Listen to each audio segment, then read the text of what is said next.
putraku bangun jam 6 pagi untuk membuatkan bubur Havermut untuk ibunya. Aku akan menangis bahagia jika aku tidak melihatnya menuangkan sebungkus bubuk putih dari saku celana olahraganya ke dalam mangkuk bubur ibunya semenit sebelum sarapan. Usiaku 68 tahun.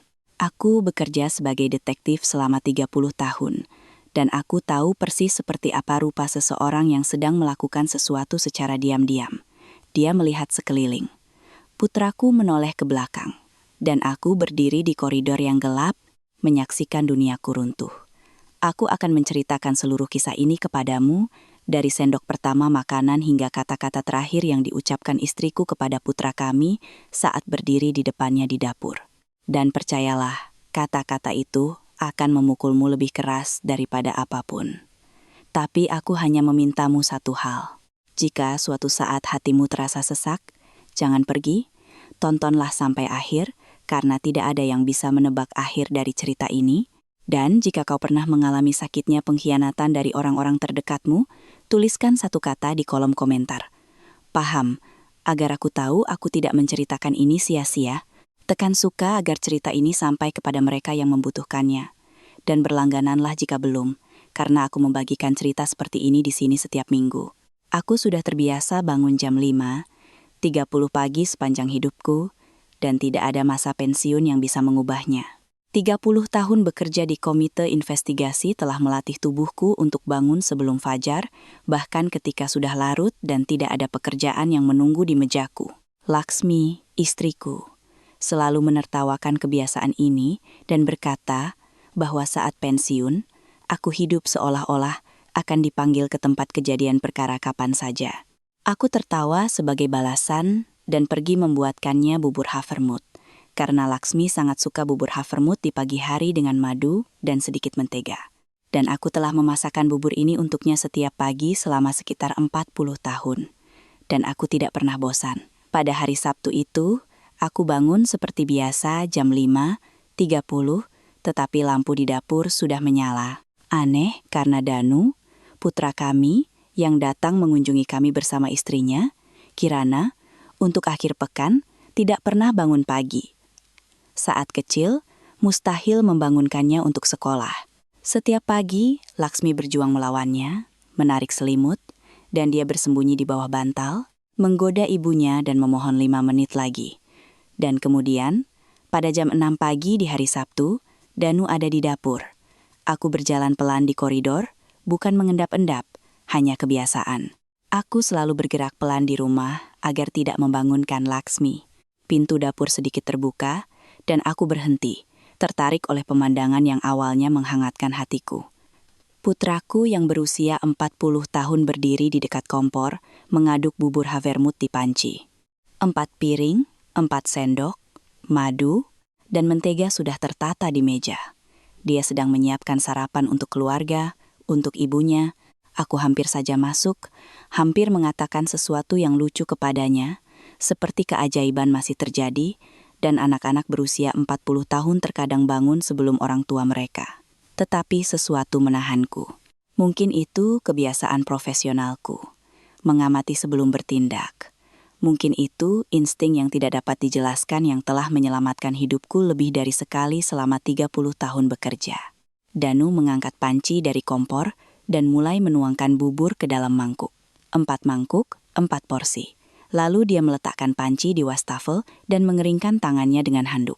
Dan kemudian dia melakukan sesuatu yang membuatku merinding. Dia melirik ke arah pintu yang sama tempat aku mengintip. Tetapi dia tidak melihatku karena koridornya gelap dan lampu di dapur menyala, sehingga dari dapur koridor itu tampak seperti lubang hitam. Yakin bahwa dia sendirian, Danu merogoh saku celana olahraganya dan mengeluarkan sebuah bungkusan kecil, seperti saset gula yang diberikan di kafe. Dia merobek salah satu sudutnya, dan dengan hati-hati menuangkan seluruh isinya ke salah satu piring di tempat ibunya. Laksmi selalu duduk di dekat jendela di sebelah kiri, dan semua orang di keluarga tahu itu. Dan piring itu ada di sana, di dekat jendela di sebelah kiri. Danu dengan hati-hati mengaduk bubur, memeriksa dengan cermat apakah ada sisa bubuk, memasukkan saset kosong itu ke dalam sakunya, dan menjauh dari meja. Aku berdiri di koridor yang gelap dan merasakan kakiku menjadi kaku. Setelah lebih dari 30 tahun bekerja, aku belajar untuk tidak bereaksi seketika, tidak berteriak, tidak merebut, tidak menuduh. Aku belajar untuk mengamati, mencatat, dan berpikir.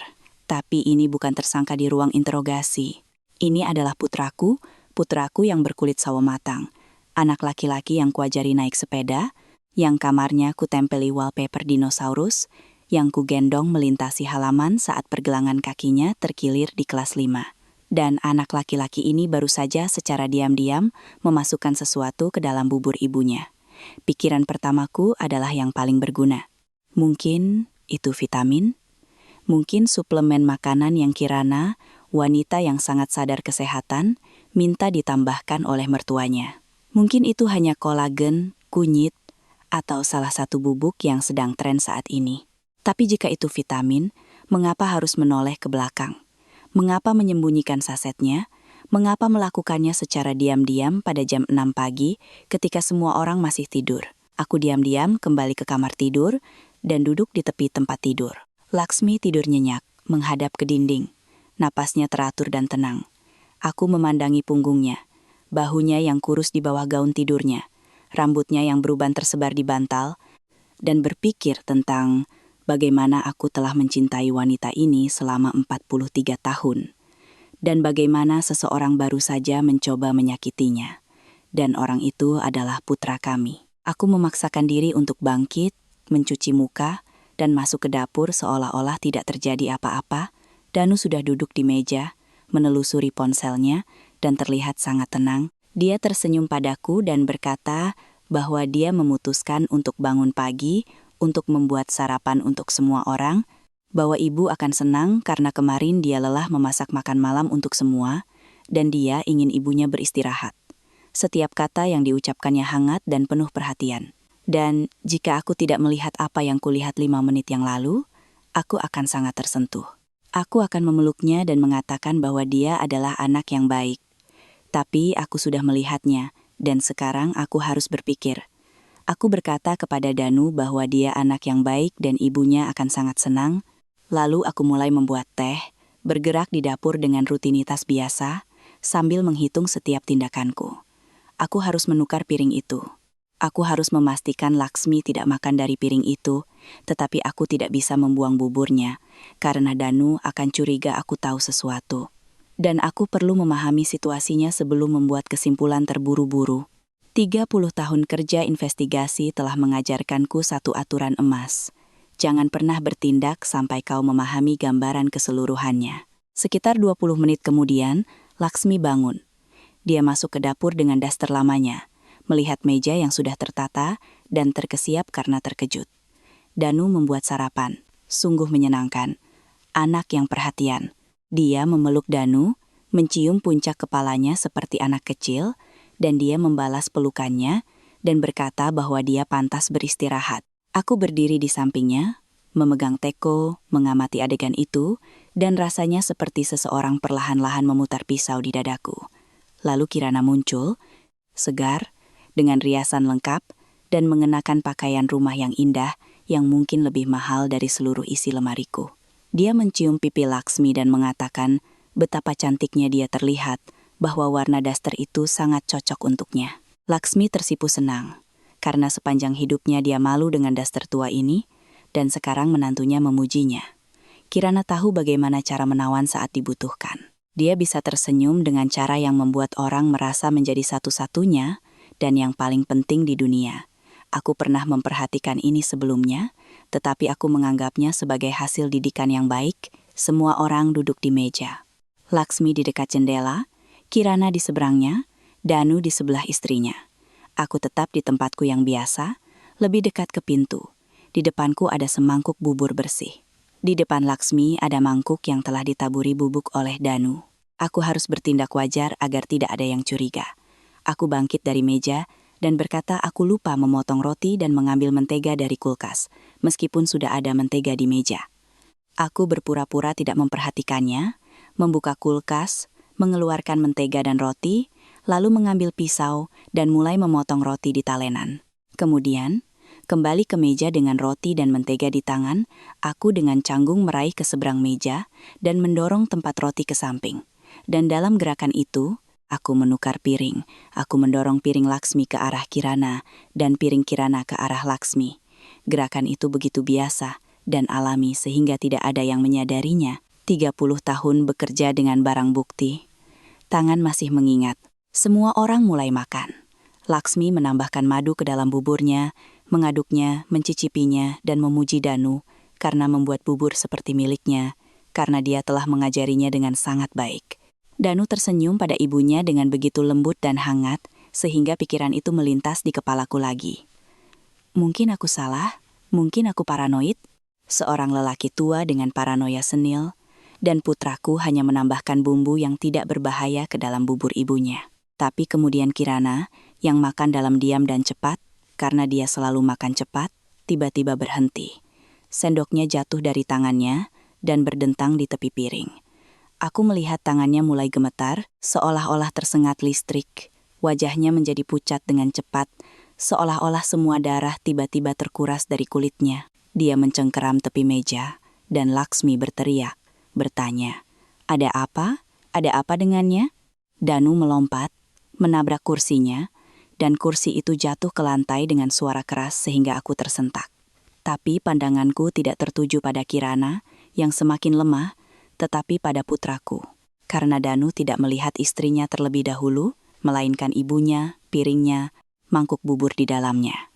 Dan di matanya, aku tidak hanya melihat ketakutan karena istrinya sakit. Aku melihat kengerian seorang pria yang menyadari bahwa ada sesuatu yang salah. Dia melihat piring Kirana, lalu piring ibunya, lalu Kirana lagi. Dan aku bisa dengan jelas melihat roda gigi berputar di kepalanya, mencoba mencari tahu mengapa orang yang salah yang terluka. Kemudian, tentu saja, dia bergegas ke istrinya, memeluknya, dan berteriak untuk memanggil ambulans. Laksmi sudah menekan nomor dengan tangan gemetar. Aku berdiri bersandar di dinding dan mengamati. Kirana terengah-engah dan muntah. Danu menopang kepalanya, dan pada saat itu dia tampak seperti suami yang penuh kasih, sama seperti 5 menit yang lalu dia tampak seperti anak yang berbakti, dan aku tidak tahu lagi wajah mana yang asli. Ambulans datang 12 menit kemudian. Aku secara otomatis menghitung waktu karena kebiasaan lama.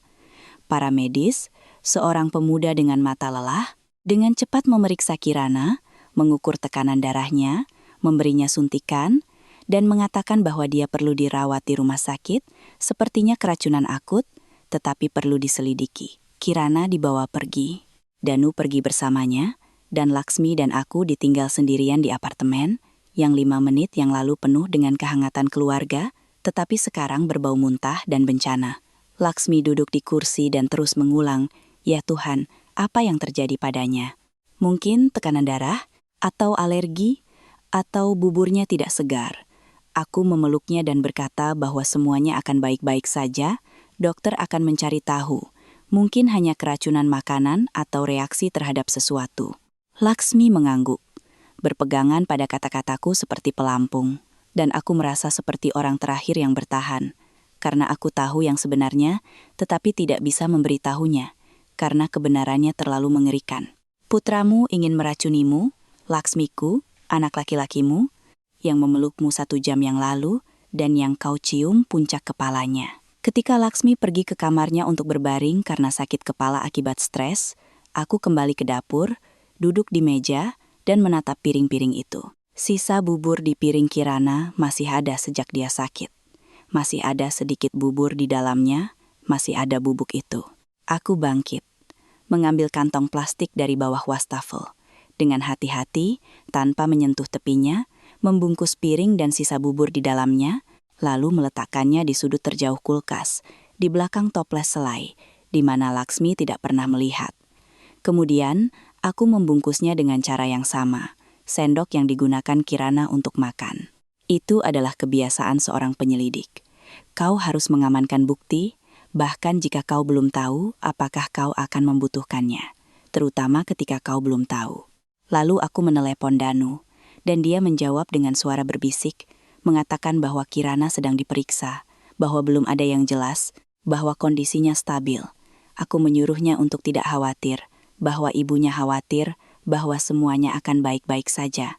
Dan saat aku mengucapkan kata-kata normal dan pantas dari seorang ayah, aku mendengarkan suaranya dan mencoba menangkap sesuatu di dalamnya. Ketakutan, penyesalan, kelegaan, tapi Danu berbicara dengan datar, lelah. Dan satu-satunya hal yang kuperhatikan adalah dia tidak pernah bertanya bagaimana perasaan ibunya. Dia bertanya tentang tekanan darah Kirana, tentang infus, tentang tes. Tetapi dia tidak bertanya, "Ayah, bagaimana kabar ibu?" Dan keheningan itu memberitahuku lebih dari kata-kata apapun. Malam itu, ketika Laksmi sudah tidur, aku mengambil foto lama dari laci mejaku, foto kami bertiga di pantai.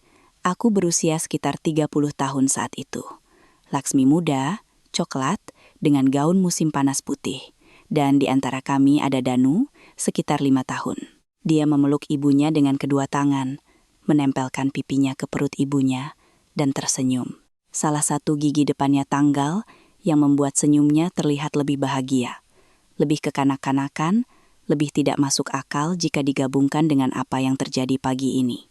Aku melihat foto itu dan mencoba menemukan saat di mana kami kehilangan dia, saat anak laki-laki yang tersenyum itu berubah menjadi pria yang menuangkan bubuk ke dalam bubur ibunya, tetapi aku tidak dapat menemukannya. Aku meletakkan foto itu kembali, menutup laci, dan membuat keputusan. Aku tidak akan melapor ke polisi sampai aku tahu yang sebenarnya.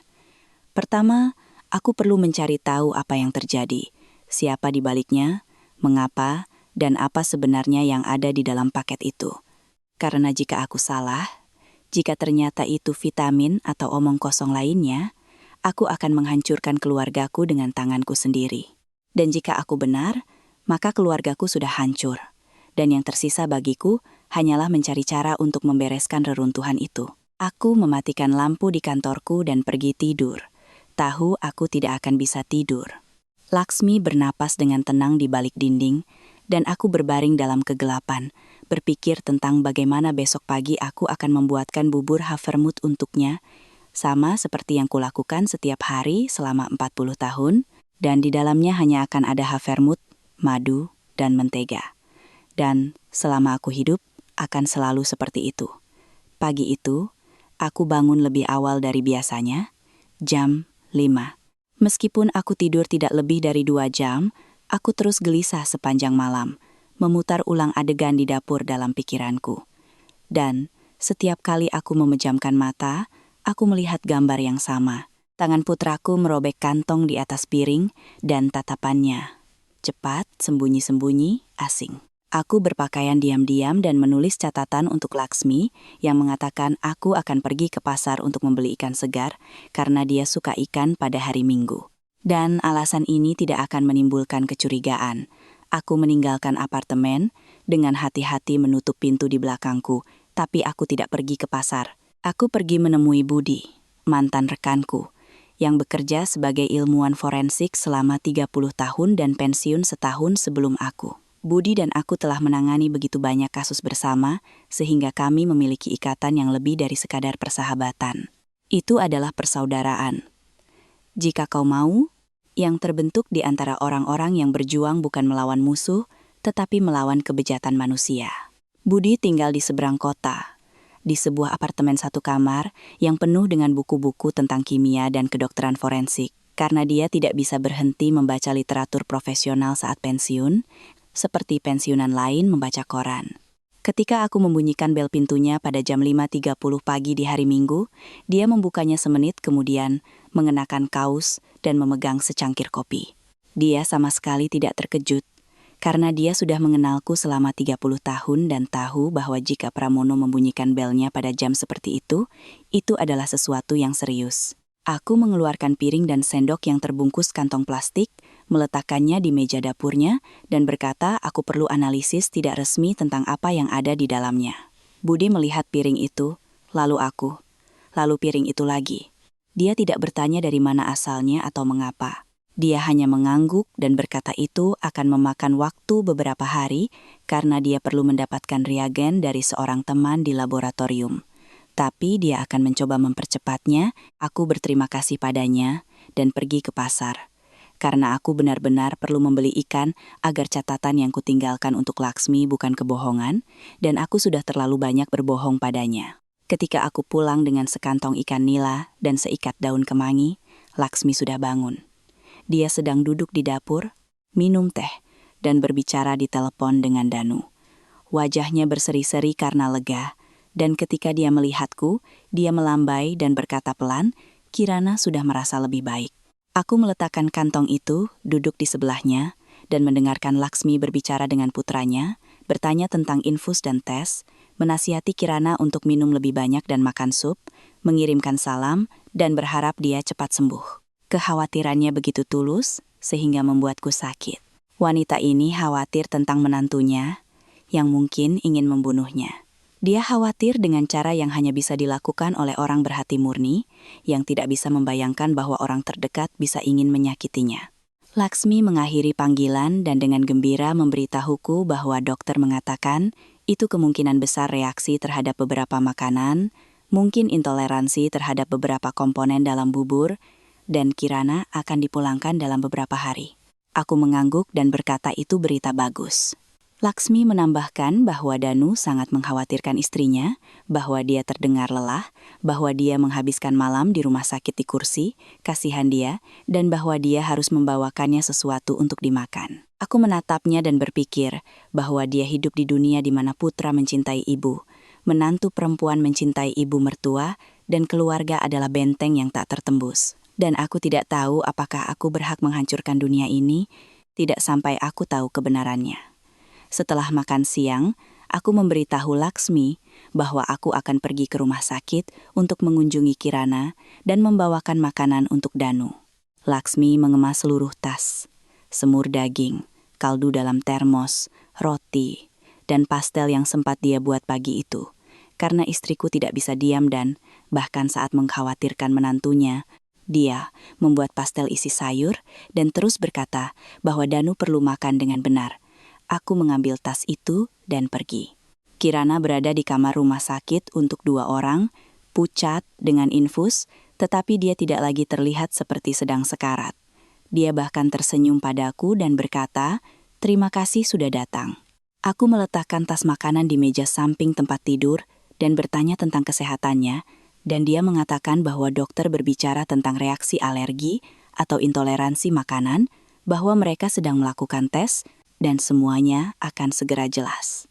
Aku mengangguk dan menatapnya, wanita cantik berusia 36 tahun, dengan wajah yang terawat sempurna, bahkan di ranjang rumah sakit.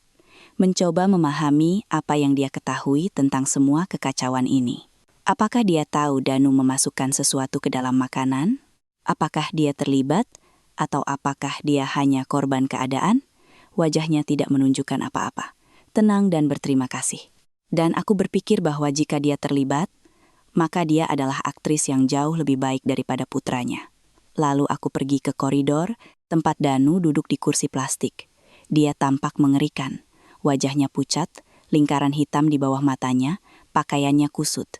Aku duduk di sebelahnya, dan kami duduk dalam diam sejenak. Koridor rumah sakit ramai dengan kehidupan normalnya. Perawat berjalan melewatinya. Sebuah berangkar beroda lewat. Telepon berdering di suatu tempat. Aku memulai percakapan dari jauh, bertanya tentang pekerjaan, tentang mobil, tentang renovasi apartemen yang mereka mulai di musim semi, dan sepertinya tidak akan pernah selesai. Danu menjawab dengan singkat, mengangguk, dan aku bisa melihat bahwa dia tidak benar-benar di sana, pikirannya ada di tempat lain. Lalu aku memutuskan untuk memeriksa satu hal. Aku mengatakan kepadanya bahwa ibunya akan segera mengurus dokumen untuk apartemen Bibiwati, bahwa notaris telah menjadwalkan pertemuan minggu depan, dan mungkin dia perlu bantuan, karena dia bingung dengan semua surat-surat itu, dan aku tidak pandai dalam hal hukum. Itu hanya setengah benar. Kakak perempuan Laksmi, Wati, telah meninggal 6 bulan yang lalu dan mewariskan apartemennya di pusat Jakarta kepadanya. Dan memang benar, dokumen untuk pendaftaran ulang sedang diproses, tetapi tidak ada notaris minggu depan. Aku mengarang ini untuk melihat reaksi putraku. Reaksinya langsung. Danu tersentak seolah-olah dipukul dan menatapku seolah-olah aku baru saja mengatakan sesuatu yang terlarang. Dia dengan cepat menguasai diri dan berkata, "Ya, tentu saja dia akan membantu. Ibu tidak perlu khawatir. Jika perlu dia bisa pergi ke notaris sendiri." Tapi saat dia berbicara, kelopak mata kirinya berkedut. Kebiasaan ini muncul sejak kecil, ketika dia berbohong, ketika dia mengatakan telah mengerjakan pekerjaan rumahnya padahal belum, ketika dia mengatakan tidak mengambil permen dari lemari padahal sudah, ketika dia mengatakan tidak mendapat nilai jelek padahal sudah. Laksmi tidak pernah memperhatikan kebiasaan ini, tetapi aku selalu melihatnya, karena seorang penyelidik melihat apa yang tidak dilihat orang lain. Kelopak mata kirinya berkedut, dan aku tahu apartemen Bibiwati adalah kuncinya, motifnya. 10 miliar rupiah, bahkan mungkin lebih dengan harga saat ini. Apartemen 3 kamar di Menteng, yang dibeli Wati pada tahun 90-an dengan sejumlah uang yang sangat besar dan sekarang bernilai sangat mahal. Aku hanya memikirkan apartemen ini sebagai warisan Laksmi, hak dan keputusannya, tetapi ternyata seseorang berpikir sebaliknya. Aku duduk bersama Danu selama 20 menit lagi, mengobrol tentang hal-hal sepele, menepuk pundaknya, dan pergi. Aku berpikir sepanjang perjalanan pulang, apartemen itu menjelaskan motifnya, tetapi tidak menjelaskan rencananya. Jika Danu ingin ibunya mewariskan apartemen itu kepadanya, dia bisa saja memintanya. Laksmi akan memberikannya tanpa berpikir. Dia selalu mengatakan bahwa semua yang kami miliki akan menjadi milik Danu karena dia adalah satu-satunya putra kami. Dan, untuk siapa semua ini, jika bukan untuknya? Jadi masalahnya bukan pada permintaan itu. Seseorang memutuskan bahwa meminta terlalu lama, atau terlalu tidak dapat diandalkan, atau terlalu memalukan. Dan orang itu, aku hampir yakin, bukan putraku yang lemah, tetapi istrinya yang cantik dan terawat sempurna, yang sekarang terbaring di rumah sakit, diracuni oleh bubur yang ditujukan untuk Laksmiku. Malam itu, setelah Laksmi tertidur, Budi meneleponku. Aku pergi ke balkon, menutup pintu, dan membukanya. Budi berbicara dengan tenang dan serius, tanpa lelucon seperti biasanya. Dari nada suaranya saja, aku tahu itu berita buruk. Dia mengatakan bahwa zat hepatotoksik, yaitu zat yang merusak hati, ditemukan dalam bubur. Dalam dosis yang ada di mangkuk itu, zat itu menyebabkan keracunan akut, mual, muntah, tremor, dan penurunan tekanan darah. Untuk wanita muda yang sehat, itu sulit, tapi bisa diatasi, seperti yang kita lihat pada Kirana. Tapi untuk wanita berusia 65 tahun dengan masalah hati dan jantung kronis, Budi tahu Laksmi memiliki keduanya, karena mereka berteman dengan kedua keluarga satu dosis seperti itu, bisa menyebabkan rawat inap yang serius, dan dengan penggunaan teratur, bisa berakibat fatal. Lalu Budi berhenti sejenak, dan menambahkan sesuatu yang membuat kakiku hampir lemas. Dia mengatakan zat ini memiliki fitur aneh. Dalam dosis kecil, hampir tidak terdeteksi dalam tes standar. Itu hanya dapat dideteksi melalui studi toksikologi mendalam yang tidak akan dilakukan oleh siapapun di rumah sakit biasa kecuali ada kecurigaan keracunan. Ini berarti seseorang tidak memilih zat ini secara acak. Seseorang tahu apa yang mereka lakukan, seseorang telah mempersiapkannya dengan cermat. Budi bertanya langsung dari mana aku mendapatkan benda ini. Aku menjawab bahwa aku belum bisa mengatakannya. Dan suaraku pasti terdengar sangat mengerikan, sehingga Budi tidak bertanya lagi. Dia hanya berkata bahwa, jika aku butuh bantuan, dia selalu ada, kapan saja, siang atau malam, dan aku tidak boleh melakukan hal bodoh. Aku berjanji, dan menutup telepon. Aku berdiri di balkon dalam kegelapan, memandangi lampu-lampu kota. Di suatu tempat di bawah, sebuah mobil lewat, seekor anjing menggonggong, dan pintu depan dibanting. Kehidupan biasa di malam yang biasa. Dan aku berdiri di sana, berpegangan pada pagar, karena apa yang dikatakan Budi membuatku pusing. Itu bukan vitamin, bukan kecelakaan, bukan kesalahan. Seseorang dengan sengaja memilih zat yang sulit dideteksi, yang menyerang hati, dan dapat berakibat fatal jika diminum secara teratur. Seseorang berencana meracuni istriku tidak hanya sekali, tetapi secara sistematis, menambahkan dosis kecil untuk menciptakan ilusi penurunan kesehatan secara alami. Dan dosis pertama dalam buburnya mungkin adalah percobaan untuk melihat bagaimana cara kerjanya. Atau mungkin seseorang memutuskan untuk mempercepat proses dan memberinya dosis yang lebih besar sekaligus. Apapun itu bukan tindakan impulsif. Itu adalah sebuah rencana. Aku kembali ke apartemen, pergi ke ruang kerjaku, dan duduk di meja. Di dinding tergantung sebuah foto. Aku, Laksmi, dan Danu kecil di pantai. Foto yang sama yang kulihat kemarin. Anak laki-laki dengan gigi depan yang tanggal memeluk ibunya. Aku melihat foto ini, dan untuk pertama kalinya dalam hidupku, aku tidak mengenali putraku. Bukan anak laki-laki berusia 5 tahun di foto itu, tetapi pria berusia 40 tahun yang hari ini duduk di kursi rumah sakit dengan kelopak mata berkedut. Seolah-olah mereka adalah dua orang yang berbeda, dan yang satu telah mati di suatu tempat di jalan dari usia 5 hingga 40, dan yang lain telah mengambil tempatnya. Dan Laksmi dan aku tidak menyadarinya. Aku menutupi wajahku dengan tangan dan menangis. Untuk pertama kalinya dalam bertahun-tahun, mungkin 20 tahun, karena terakhir kali aku menangis adalah saat pemakaman ibuku, dan setelah itu, aku tidak pernah menangis lagi. Tidak di tempat kerja, tidak di rumah. Dulu tidak pernah sulit, karena penyelidik tidak menangis. Itu tidak profesional. Tapi sekarang aku bukan lagi penyelidik. Aku adalah seorang ayah yang baru saja mengetahui bahwa putranya mampu membunuh ibunya. Air mata mengalir begitu saja, diam-diam, tanpa suara, dan aku bahkan tidak menyekanya karena aku tidak peduli. Kemudian aku mengusap wajahku dengan lengan bajuku, membuang ingus ke sapu tangan, dan membuka laci bawah mejaku. Di sana, di bawah tumpukan dokumen lama, ada perekam suaraku, kecil, hitam, dari tahun 90-an, tapi masih berfungsi dengan baik. Aku mengujinya tahun lalu saat sedang berbenah. Aku mengeluarkannya, memasukkan baterai baru yang kutemukan di kotak peralatan, dan menekan tombol rekam. Lampu merah kecil menyala dan mulai berkedip. Perekam itu berfungsi. Aku mematikannya dan memasukkannya ke dalam sakuku. Kirana akan dipulangkan besok. Besok dia dan Danu akan kembali ke apartemen kami karena Laksmi bersikeras agar Kirana pulih di rumah di bawah pengawasan kami, dirawat, dalam kehangatan keluarga. Laksmi sudah menyiapkan kamar untuknya, spray baru, dan meletakkan vas bunga di meja samping tempat tidur.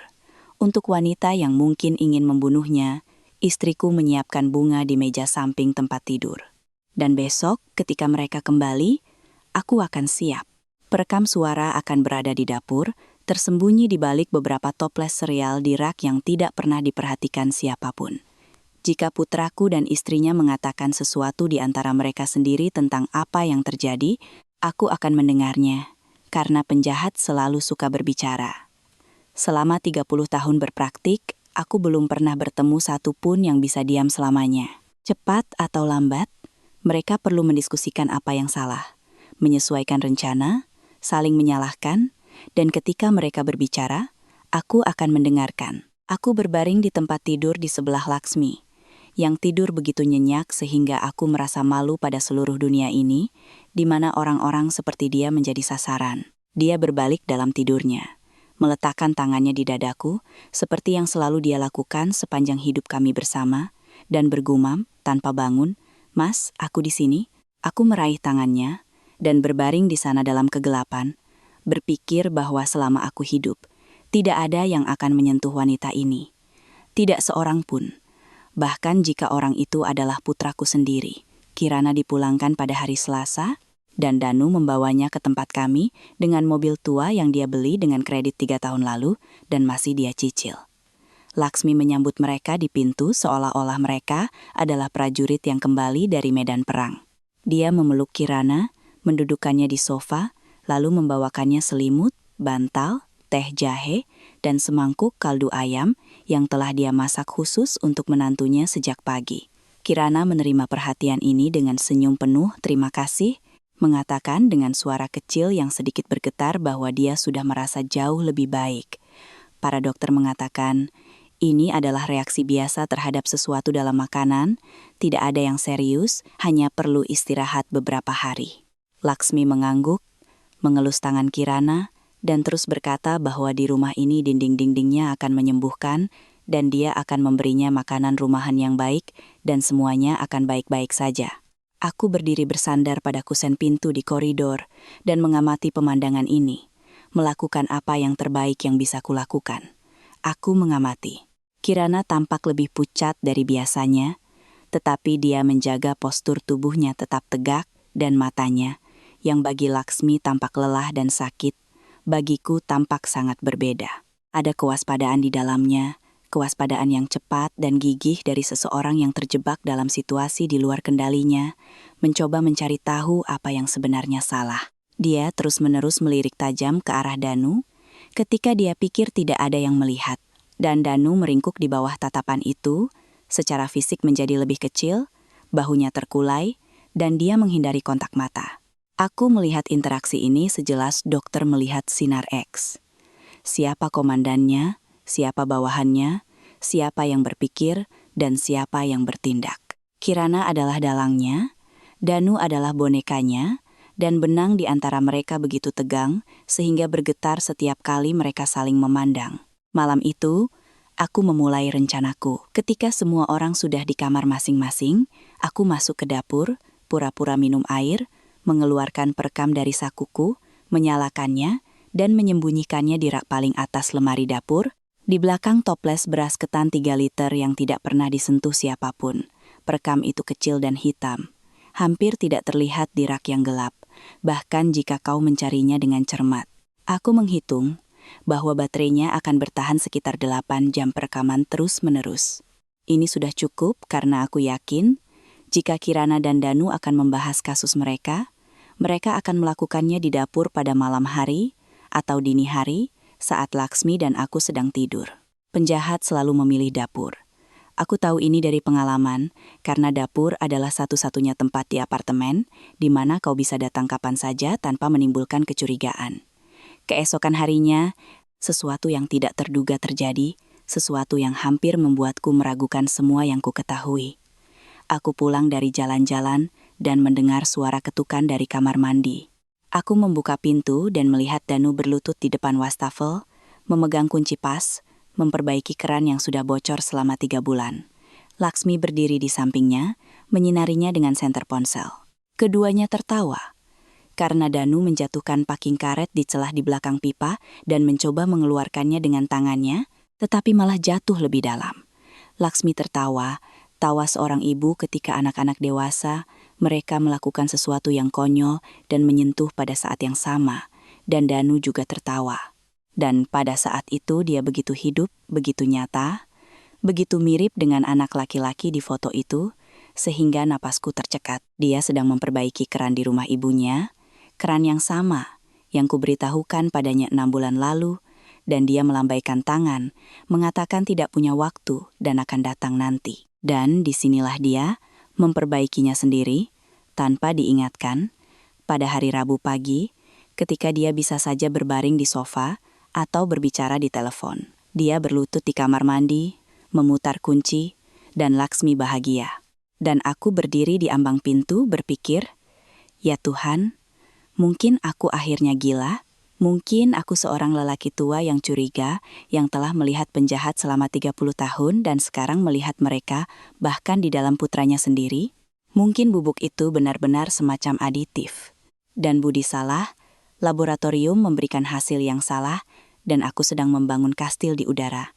Danu memperbaiki keran, mengeringkan tangannya dengan handuk, dan Laksmi memeluknya dan berkata bahwa dia adalah putra terbaik di dunia. Danu membalas pelukannya, dan aku melihat wajahnya, di atas bahu ibunya, sejenak terdistorsi oleh penderitaan yang begitu hebat, sehingga membuatku ngeri. Itu adalah wajah seorang pria yang terbelah antara 2 orang, yang mencintai dan mengkhianati pada saat yang sama, yang memperbaiki keran di pagi hari dan menuangkan racun di malam hari. Dan kedua tindakan ini hidup di dalam dirinya, tidak saling meniadakan. Dan itu lebih menakutkan daripada jika dia hanya monster. Monster bisa dimengerti, tetapi orang yang memiliki cinta dan kejahatan tidak bisa. Malam itu, ketika Danu dan Laksmi sedang menonton TV di ruang keluarga dan Kirana berkata dia akan beristirahat di kamarnya, aku mengambil kesempatan dan mengambil perekam dari rak. Aku masuk ke mobilku, duduk di kursi pengemudi, menutup pintu, memakai headphone, dan menekan tombol putar. 2 jam pertama, rekaman itu benar-benar sunyi. Hanya dengungan kulkas, sesekali langkah kaki dan pintu dibanting, lalu suara ketel mendidih. Lalu langkah kaki 2 orang dari lagu Kursi Berderit. Aku menaikkan volume. Suara Kirana, pelan tapi jernih, tajam seperti pisau bedah. Kenapa dia baik-baik saja? Kau melakukan semua yang kukatakan. Suara Danu tercekat, penuh rasa bersalah. Aku melakukan semuanya, menuangkan semuanya ke dalam mangkuknya, mengaduknya. Aku tidak tahu apa yang terjadi. Mungkin dosisnya terlalu kecil? Kirana memotongnya, suaranya sedikit kesal. Dosisnya sudah dihitung, aku memeriksanya 3 kali. Seharusnya sudah cukup untuk mengirimnya ke rumah sakit. Sebaliknya, aku yang harus ke sana. Dan sekarang hatiku sakit. Dan mereka menyuntikku dengan obat-obatan menjijikan. Semua karena kau tidak bisa melakukan satu hal sederhana. Hening. Danu diam. Lalu Kirana berbicara lagi, suaranya berbeda, tenang, bisnis, seolah-olah sedang mempertimbangkan pilihan. Oke, ini bahkan lebih baik. Dengar baik-baik, kita akan melakukannya dengan cara berbeda. Ayahmu membuatkan teh untuknya setiap pagi. Dia memberikan cangkirnya. Semua orang melihat cangkir itu setiap hari selama bertahun-tahun. Kita akan memasukkan zat itu ke dalam tehnya. Ketika mereka membawanya ke rumah sakit dan menemukannya di dalam tubuhnya, semua bukti akan menunjuk padanya. Cangkirnya, tehnya, tangannya. Kita akan mengatakan kita melihatnya menumpahkan sesuatu. Siapa yang akan mereka percaya? 2 saksi atau seorang lelaki tua? Dia akan masuk penjara, Danu, dan apartemen itu akan tetap menjadi milik ibumu.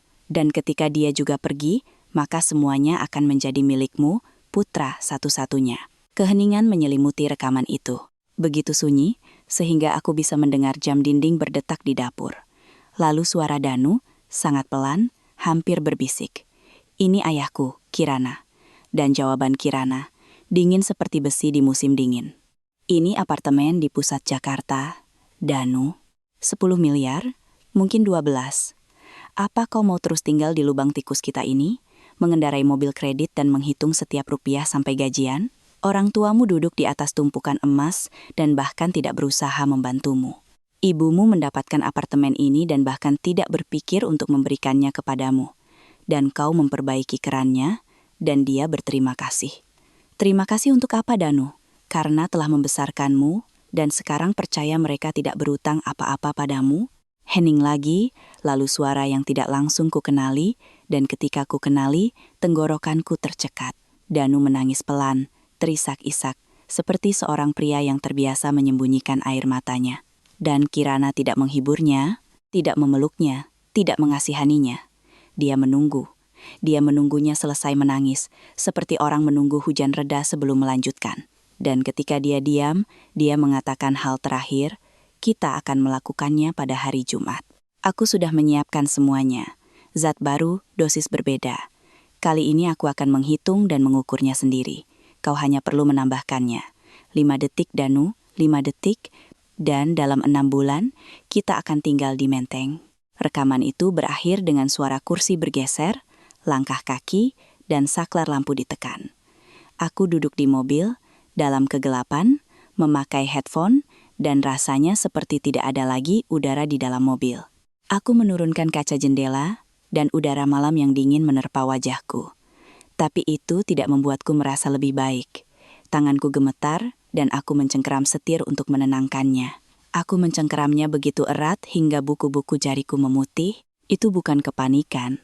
Itu adalah rasa sakit.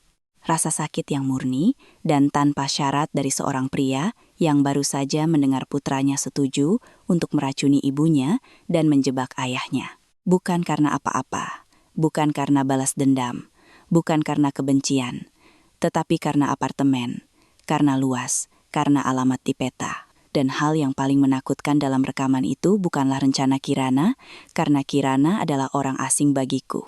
Aku baru mengenalnya selama 7 tahun, dan sejujurnya, jauh di lubuk hatiku aku tidak pernah mempercayainya. Hal yang paling menakutkan adalah suara Danu. Bukan apa yang dia katakan, tetapi apa yang tidak dia katakan. Dia tidak mengatakan tidak. Dia tidak mengatakan, aku tidak akan melakukan ini. Dia tidak mengatakan, Kau gila. Aku akan menelepon polisi. Dia berkata, ini ayahku. Dan itu tidak terdengar seperti penolakan, tetapi seperti protes lemah terakhir dari seorang pria yang sudah membuat keputusan, tetapi masih berpegang pada sisa-sisa hati nuraninya. Dan Kirana tahu itu. Dia tahu bahwa ini ayahku berarti persetujuan. Dia membacanya seperti aku dulu membaca tersangka. Dia tahu semua kelemahannya, semua tombolnya, semua tuasnya, dan menekannya dengan presisi seorang ahli bedah. Aku duduk di mobil selama 20 menit lagi sampai tanganku berhenti gemetar. Lalu, aku melepas headphone, menyembunyikan perekam di laci dashboard, dan keluar. Halaman itu sunyi, tidak ada seorang pun di bangku dekat pintu masuk. Cahaya hangat menyala di jendela apartemen kami di lantai 3. Dari luar, itu tampak seperti rumah paling biasa, dengan keluarga paling biasa yang tinggal di dalamnya. Aku menaiki tangga, membuka pintu, dan masuk. Lorong itu berbau kue buatan Laksmi. Suara TV terdengar dari ruang tamu, dan Laksmi memanggil dari dapur untuk makan malam, mengatakan dia telah menghangatkan semur untukku. Aku masuk ke dapur, duduk di meja, dan Laksmi meletakkan piring berisi semur dan kentang di depanku. Dia duduk di seberangku, menopang pipinya dengan tangannya dan memperhatikanku makan, lalu tiba-tiba berkata pelan, termenung, seolah-olah berpikir keras. Mas, kurasa Kirana tidak menyukaiku, aku tidak bisa menjelaskannya. Aku hanya merasakannya. Dia tersenyum, mengatakan kata-kata yang benar, tetapi ada sesuatu yang dingin di matanya. Mungkin aku hanya membayangkannya. Aku menjadi semakin curiga. Dia menatapku, penuh harap agar aku berkata, ya, kau hanya membayangkannya. Semuanya baik-baik saja. Suaraku bergetar saat aku menjawab, kau membayangkannya, Laksmi. Kirana baik-baik saja, dia hanya lelah setelah rumah sakit. Semuanya baik-baik saja. Laksmi mengangguk, tersenyum lega, dan berkata ya, mungkin dia hanya membayangkannya, bahwa dia perlu lebih baik dan tidak mencari keburukan pada orang lain. Aku menghabiskan semurku, berterima kasih padanya untuk makan malam, mencium puncak kepalanya, dan pergi ke kantorku. Aku duduk di meja, menutup pintu, dan duduk dalam diam untuk waktu yang lama. Aku harus memutuskan apa yang harus dilakukan selanjutnya. Aku punya bukti, sisa bubur, hasil tes budi, dan rekaman percakapan Kirana dan Danu tentang rencana peracunan. Itu sudah cukup untuk kasus pidana. Aku bisa saja langsung ke polisi. Dan dalam 3 jam putraku dan istrinya akan diborgol. Tapi aku duduk di meja dan tidak bergerak.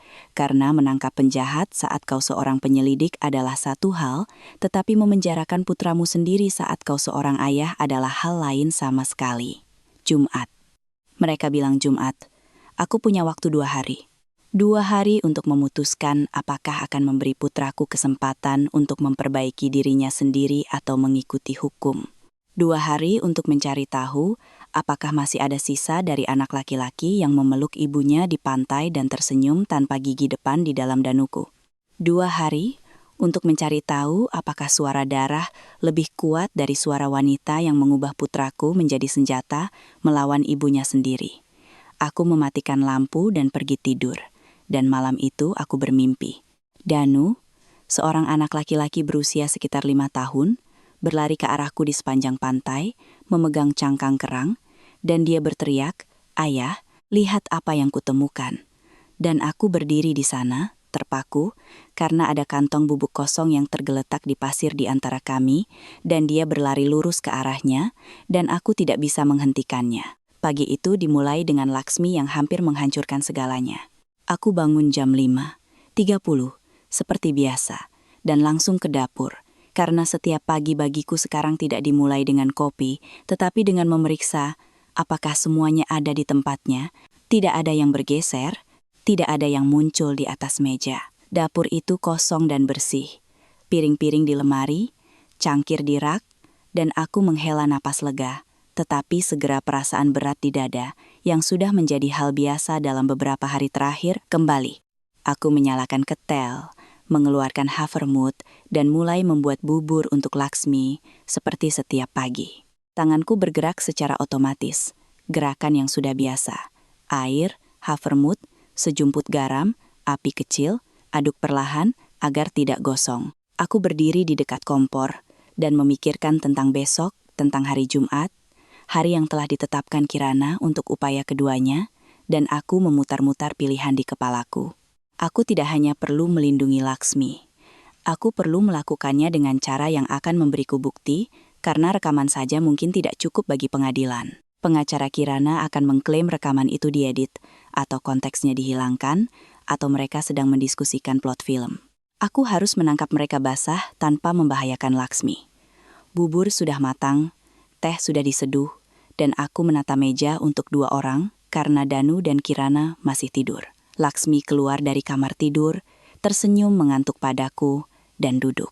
Aku meletakkan semangkuk bubur dan secangkir teh di depannya, seperti yang telah kulakukan ribuan kali, dan duduk di seberangnya. Kami makan dalam diam, dan itu adalah keheningan yang hanya ada di antara orang-orang yang telah hidup bersama seumur hidup. Keheningan di mana kata-kata tidak perlu karena semuanya telah dikatakan, dan setiap gerakan, setiap tatapan, setiap gerakan sendok mengatakan lebih dari percakapan apapun. Lalu Laksmi bangkit untuk menuang teh lagi untuk dirinya sendiri, dan dalam perjalanan ke ketel, untuk beberapa alasan, dia meraih rak atas lemari untuk mengambil toples gula yang diletakkan di sana karena kami baru saja menata ulang piring dan Laksmi lupa mengembalikannya ke tempatnya.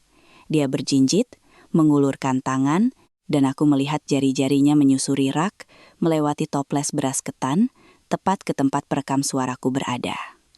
Jantungku berhenti berdetak, aku melompat dari kursiku, mendekatinya, dan mengatakan kepadanya bahwa aku akan mengambilnya sendiri karena dia tidak bisa mencapainya dan bisa menjatuhkan toples itu. Laksmi mundur, dan aku meraih toples gula sambil memeriksa perekam.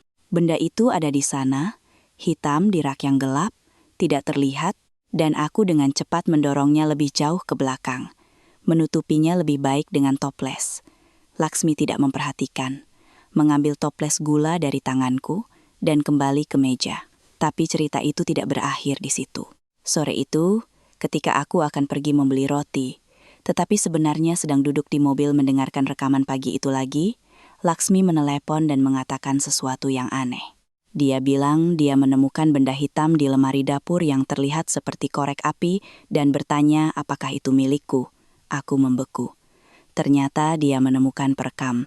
Aku menyuruhnya untuk tidak menyentuhnya, mengatakan kepadanya itu adalah senter lamaku, bahwa aku meletakkannya di sana ketika mencari sesuatu di rak dan lupa mengambilnya. Laksmi berkata, "Oh, baiklah," dan menutup telepon. Dari suaranya, aku tahu dia tidak curiga, tapi aku harus pulang secepat mungkin. Ketika aku masuk ke apartemen, Laksmi ada di ruang tamu bersama Danu. Mereka menonton acara perjalanan, dan Laksmi bercerita kepada putranya tentang perjalanan ke Bali bersama ayahnya pada tahun 1989, dan bagaimana dia pertama kali melihat laut. Aku masuk ke dapur, sudah meraih rak, ketika aku tiba-tiba berhenti. Kirana berdiri di ambang pintu, memegang secangkir teh. Dia menatapku, dan ada sesuatu yang melintas di matanya yang tidak sempat kubaca, karena dia segera tersenyum dan bertanya apakah masih ada kaldu yang dibuat Laksmi kemarin. Aku memberitahunya ada di panci biru di kulkas, dan dia melewatiku, membuka kulkas, dan mulai mencari. Aku menggunakan beberapa detik itu untuk mengambil perekam dari rak dan memasukkannya ke dalam sakuku. Kirana berbalik, memegang panci, dan menatapku dengan curiga. Aku berpura-pura hanya memeriksa apakah ada beras ketan, dan mengatakan kepada Laksmi bahwa kita harus membeli lagi. Kirana mengangguk dan pergi dengan pancinya. Dan aku tidak bisa tahu apakah dia melihat sesuatu atau tidak.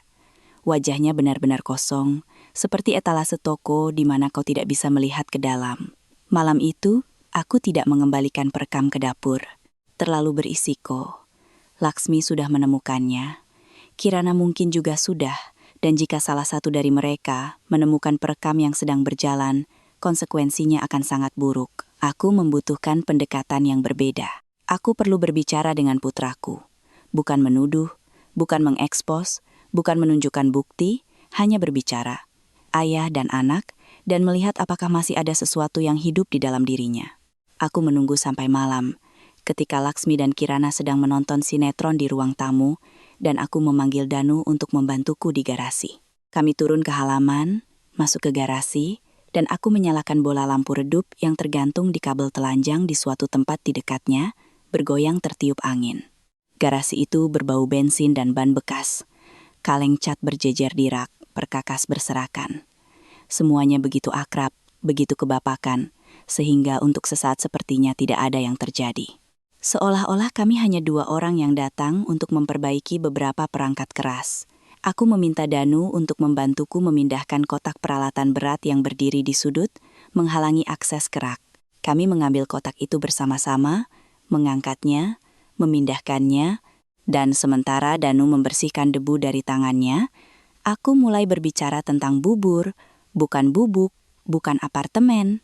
Aku mulai menceritakan sebuah kisah yang mungkin tidak dia ingat, karena dia baru berusia 8 tahun dan terlalu sakit untuk mengingat. Aku memberitahunya bahwa dia menderita pneumonia ganda pada musim dingin tahun 1992.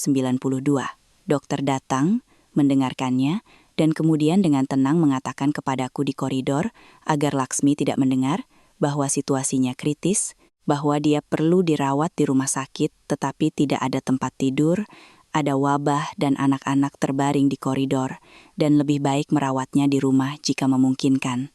Hanya ada satu pilihan, Laksmi.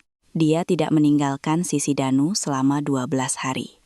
Dia tidak tidur selama 12 malam. Dia duduk di samping tempat tidurnya, mengganti kompres, memberinya obat setiap 4 jam, setiap menit, menyeka tubuhnya dengan spons saat suhunya naik, dan berbicara dengannya saat dia mengigau, agar dia tidak hanyut ke tempat dari mana dia tidak bisa kembali. Dia tidak makan dengan benar, karena dia tidak bisa makan saat putranya sekarat. Dia memotong rambutnya yang panjang, yang selalu dia banggakan seumur hidupnya, karena dia tidak punya waktu atau energi untuk merawatnya. Dan setiap menit yang dihabiskan untuk dirinya sendiri terasa seperti menit yang dicuri dari putranya. Aku berbicara dan menatap Danu. Dia berdiri bersandar pada rak, tidak bergerak. Wajahnya tetap sama, tetapi tangannya, yang disilangkan di dadanya, sedikit gemetar. Aku melanjutkan. Aku memberitahunya bahwa pada hari ke-13, demam akhirnya turun dan Danu membuka matanya dan tatapannya jernih dan fokus. Untuk pertama kalinya dalam hampir 2 minggu, dia menatap ibunya, yang duduk di sebelahnya dengan lingkaran hitam di bawah matanya dan rambut pendek, dan berkata, "Ibu, ibu potong rambut, ibu cantik." Dan Laksmi menangis, bukan karena kesedihan, tetapi karena kebahagiaan bahwa putranya telah kembali, bahwa dia ada di sini lagi, bahwa dia melihatnya dan mengatakan kepadanya bahwa dia cantik, dan itu berarti semuanya akan baik-baik saja. Aku terdiam. Garasi itu sunyi, hanya dengungan bola lampu di atas kepala dan suara tetesan air di suatu tempat. Danu berdiri dengan kepala tertunduk, dan aku melihat otot-otot di rahangnya menegang, tinjunya terkepal dan mengendur, setiap otot di tubuhnya tegang, seolah-olah dia menahan sesuatu yang sangat besar yang akan menghancurkannya dari dalam. Aku tidak mengatakan apa-apa lagi. Aku tidak menuduh, tidak bertanya, tidak menuntut pengakuan. Aku hanya berkata, "Danu, aku hanya ingin mengingatkanmu. Selamat malam, Nak." Aku meletakkan tanganku di bahunya, menahannya sejenak, lalu melepaskannya dan meninggalkan garasi. Saat menaiki tangga, aku menoleh ke belakang.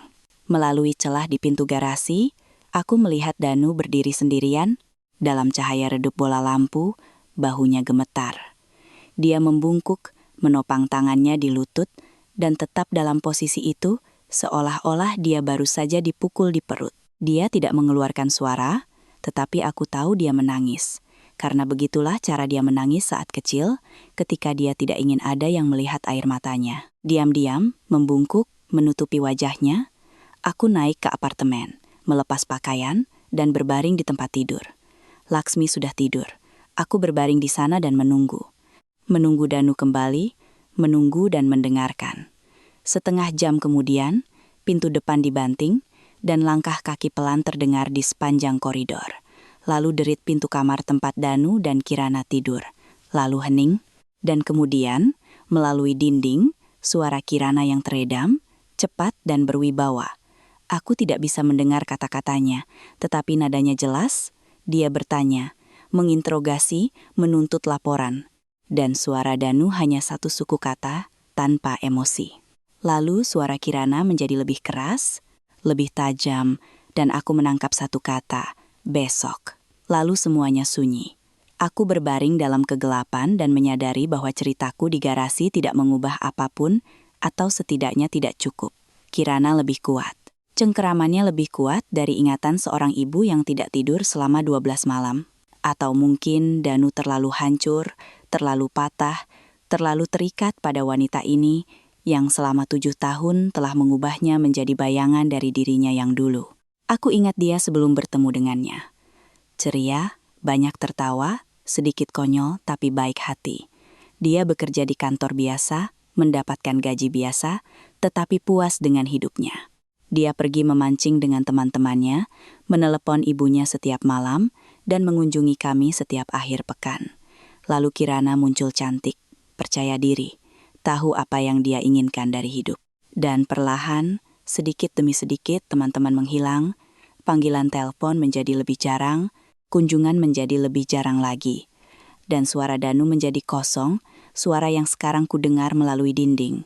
Suara seorang pria yang telah kehilangan kemauannya. Pada hari Jumat pagi, aku bangun jam 4, masih gelap, dan aku duduk sendirian di dapur, diam-diam bersiap. Aku tahu persis apa yang akan terjadi hari ini. Danu akan menjadi yang pertama datang dan menawarkan untuk membuatkan teh untuk ibunya. Atau aku akan membuat teh seperti biasa dan berbalik. Dan pada saat itu, Danu akan menambahkan bubuk ke dalam cangkir Laksmi. Kirana akan ada di sana, mengawasi, memastikan semuanya berjalan sesuai rencana. Dan kemudian, ketika Laksmi sakit, mereka akan memanggil ambulans dan polisi, mengatakan bahwa mereka melihatku, Pramono, menuangkan sesuatu ke dalam teh istriku. 2 saksi, suami dan menantu perempuan, melawan seorang lelaki tua yang membuat teh. Siapa yang akan mereka percaya? Aku mengeluarkan ponselku dan menelepon Budi. Dia langsung mengangkatnya, seolah-olah dia juga belum tidur. Aku menceritakan semuanya. Semuanya dari awal hingga akhir, tentang bubur, tentang rekaman, tentang rencana hari ini. Budi terdiam selama sekitar 10 detik, lalu berkata pelan dan tegas. Pramono, aku akan ke sana dalam 1 jam, dan aku akan menelepon Iwan. Dia bekerja di departemen itu. Dia orang yang baik. Dia akan membantu. Kita akan melakukan semuanya dengan benar. Aku ingin memprotes, mengatakan bahwa aku belum memutuskan, tetapi Budi memotongku.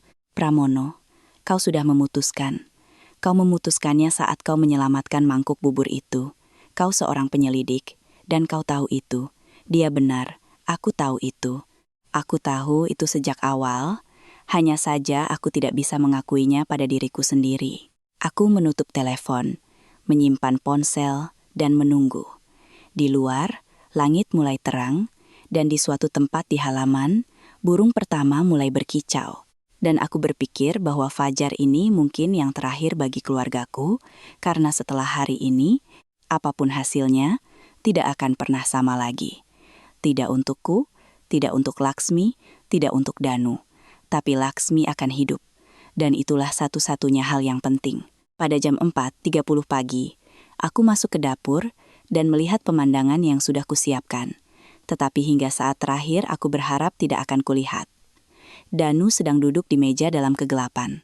Lampu dimatikan. Hanya cahaya lampu jalan yang memproyeksikan seberkas cahaya pucat melalui jendela ke meja dan tangan putraku. Dan di atas meja, tepat di depannya, ada kantong bubuk kecil, yang baru, bukan yang dari hari Sabtu. Danu duduk tak bergerak, telapak tangannya di atas meja, satu di setiap sisi kantong, menatapnya seolah-olah itu adalah granat dengan pin yang sudah ditarik. Dia tidak mendengarku masuk atau mengatakan apa-apa, tapi dia tidak peduli lagi.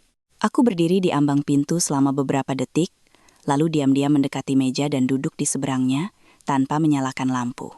Dalam kegelapan remang-remang, wajah Danu tampak tua, jauh lebih tua dari usia 40 tahunnya. Seolah-olah dia telah hidup 20 tahun lagi minggu ini. Kami duduk saling berhadapan, kantong racun ada di antara kami. Dan keheningan begitu pekat, sehingga aku bisa mendengar jam dinding berdetak dan napas Laksmi yang teratur dari kamar tidur sebelah. Danu berbicara lebih dulu, tanpa mengangkat kepala, menatap tangannya, dia berkata pelan, hampir berbisik. Kau sudah tahu? Tidak ada ketakutan atau tantangan dalam suaranya, hanya kelelahan yang tak terbatas dan menghancurkan. Aku menjawab sama pelannya. Ya, Danu, aku tahu. Dia bertanya. Sejak kapan? Aku berkata, sejak bubur pertama. Aku melihatmu menuangkannya. Danu mengangguk perlahan, seperti seseorang yang akhirnya menerima konfirmasi dari sesuatu yang sudah lama dia duga. Dan aku melihat sesuatu di matanya yang tidak kuduga. Kelegaan. Bukan kengerian karena ketahuan, bukan kepanikan, tetapi kelegaan seorang pria yang akhirnya tertangkap dan tidak perlu lagi bersembunyi, tidak perlu lagi berpura-pura, tidak perlu lagi bangun setiap pagi dan memakai topeng anak berbakti di wajah seorang pengkhianat. Lalu dia mulai berbicara dan tidak ada yang bisa menghentikannya. Kata-kata mengalir keluar darinya seperti air dari pipa yang pecah dan aku duduk dan mendengarkan, setiap kata seperti jarum yang menusukku. Dia menceritakan bagaimana Kirana, selama bertahun-tahun, secara sistematis, sedikit demi sedikit, menanamkan gagasan di kepalanya bahwa orang tuanya tidak mencintainya, bahwa kami serakah, bahwa kami hanya duduk di apartemen kami dan tidak peduli bagaimana putra mereka tinggal di apartemen satu kamar di pinggiran kota, bahwa ibunya mendapatkan warisan dan bahkan tidak berpikir untuk berbagi, bahwa ayahnya, mantan penyelidik, mungkin telah menabung uang selama lebih dari 30 tahun dan menyembunyikannya karena semua penyelidik menerima suap.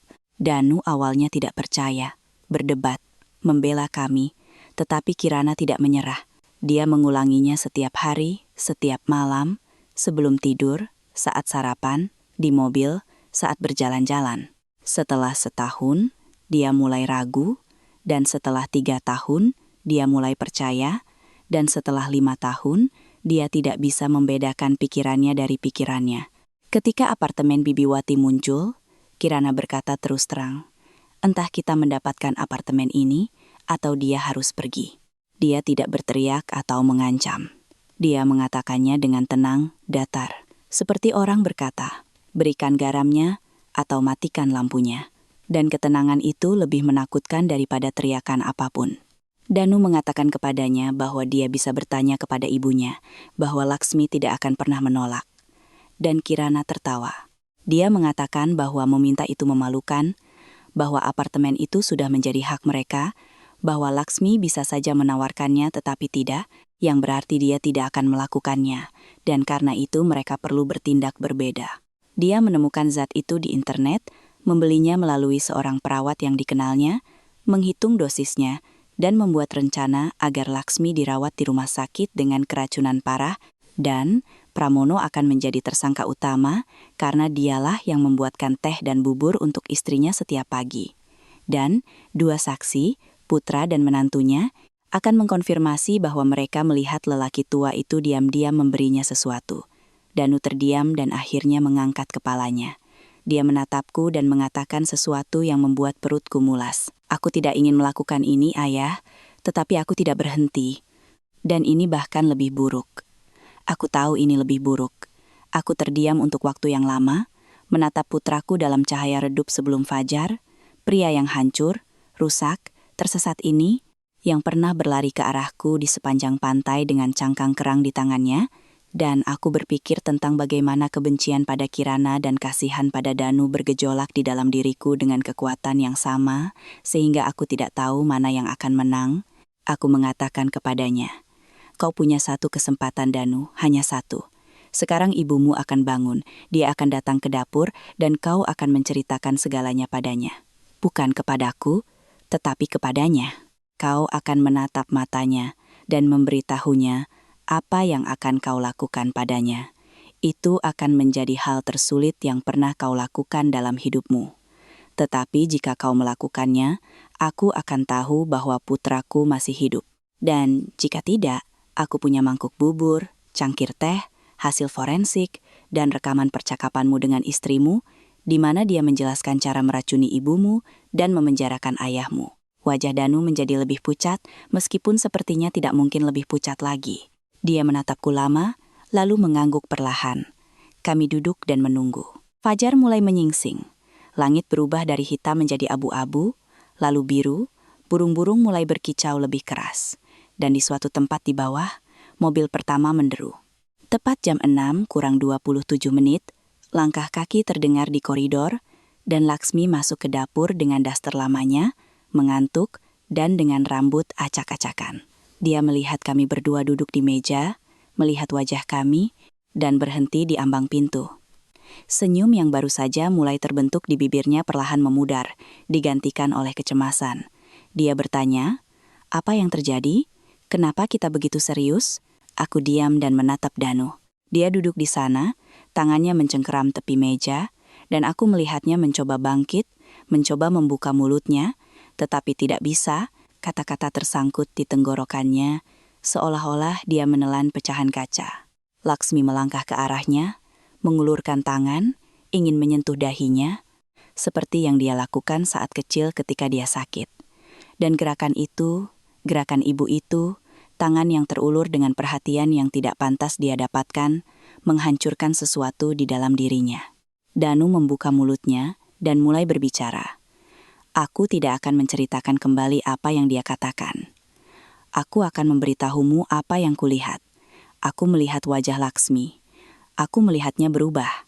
Pertama ada kebingungan, murni, naif, seperti seseorang yang diajak bicara dalam bahasa asing. Lalu ada keraguan, berat dan tajam, dan dia bahkan menggelengkan kepalanya dan mencoba tersenyum, berpikir itu adalah lelucon yang aneh. Lalu, ketika kata-kata itu meresap, ketika maknanya menembus semua dinding pelindung yang telah dibangun oleh jiwanya yang baik antara dirinya dan kebenaran, kengerian muncul di wajahnya. Bukan ketakutan, tetapi kengerian. Kengerian seorang ibu yang mengetahui bahwa anak yang disusuinya, yang diajari berjalan, yang untuknya dia tidak tidur selama 12 malam, ingin membunuhnya. Dia mencengkeram dadanya, dan aku melompat, siap menahannya. Tapi dia mengangkat tangannya. Telapak tangannya ke arahku, tajam, hampir kasar, dan gerakan itu berarti, "Jangan dekati aku, tidak sekarang." Dia menatap putranya, dan putranya menangis. Dia menangis terseduh-seduh, dengan jelek, seperti laki-laki, dengan isak tangis dan bahu yang bergetar. Air mata mengalir di wajahnya dan menetes ke meja yang sama tempat dia dibesarkan, mengerjakan pekerjaan rumah, merayakan ulang tahun, tempat seminggu yang lalu dia memasukkan racun ke dalam bubur ibunya.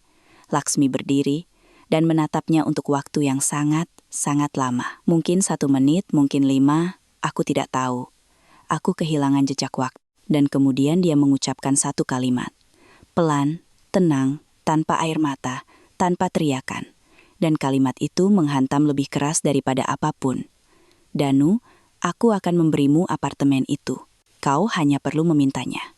Danu menundukkan kepalanya ke meja dan menangis terisak-isak. Dan pada saat itu, Kirana masuk ke dapur. Dia muncul di ambang pintu, segar dan tenang, dengan setelan cantiknya, siap untuk Jumat pagi, yang seharusnya menjadi pagi kemenangan mereka. Dia melihat Danu menangis, wajah pucat Laksmi, wajahku yang dingin seperti batu, dan kantong bubuk yang masih tergeletak di atas meja. Dia langsung mengerti segalanya. Aku melihat perhitungan yang cepat dan dingin melintas di matanya saat dia menilai situasi dan membuat satu-satunya keputusan yang mungkin, melarikan diri. Dia berbalik, melangkah ke koridor, dan berhenti karena Budi berdiri di sana, dan di belakangnya ada 2 petugas polisi berseragam. Mereka masuk tanpa suara. Aku membiarkan pintu depan tidak terkunci, dan Budi, setelah menerima pesanku pada jam 5 pagi, membawa petugas polisi setempat, Iwan, dan rekannya. Kirana mundur ke dapur, wajahnya akhirnya menunjukkan apa yang telah dia sembunyikan selama 7 tahun. Itu adalah kemarahan telanjang, dan tak terselubung dari seorang predator yang terpojok. Dia menoleh ke Danu dan berteriak. Suaranya tidak seperti yang pernah kami dengar sebelumnya.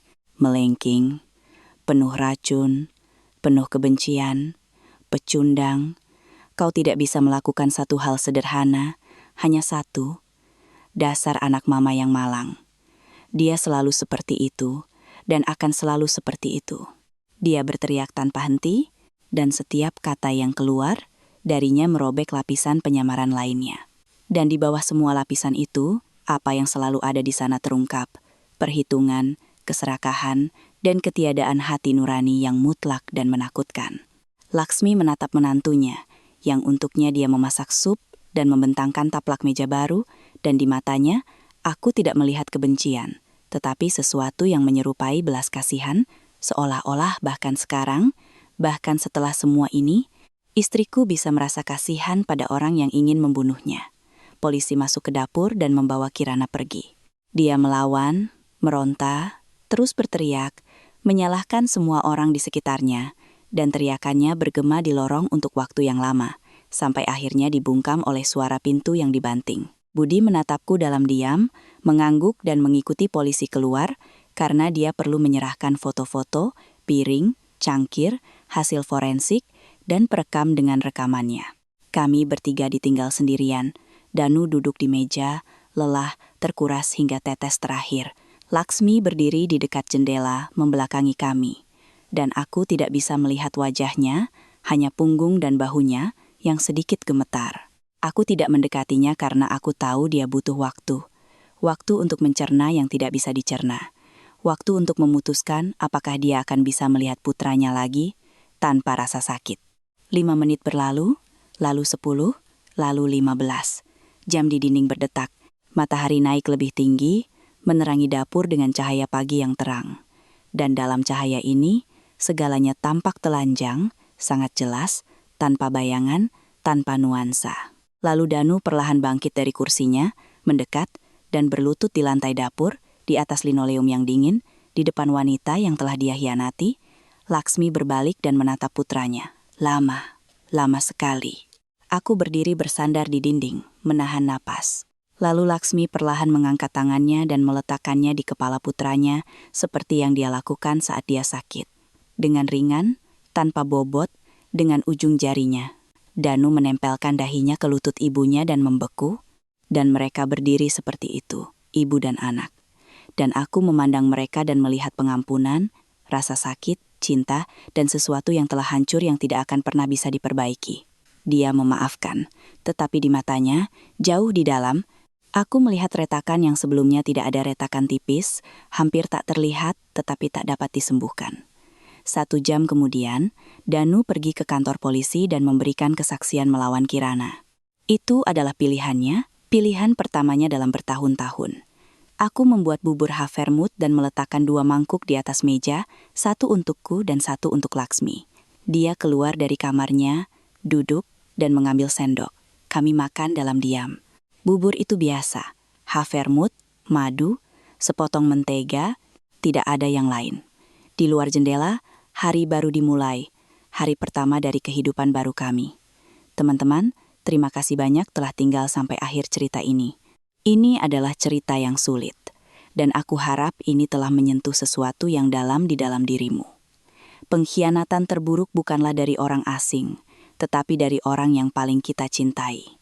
Tetapi bahkan dalam cerita yang paling gelap pun, ada cahaya. Dan cahaya itu adalah cinta seorang ibu yang tidak bisa dibunuh oleh racun apapun.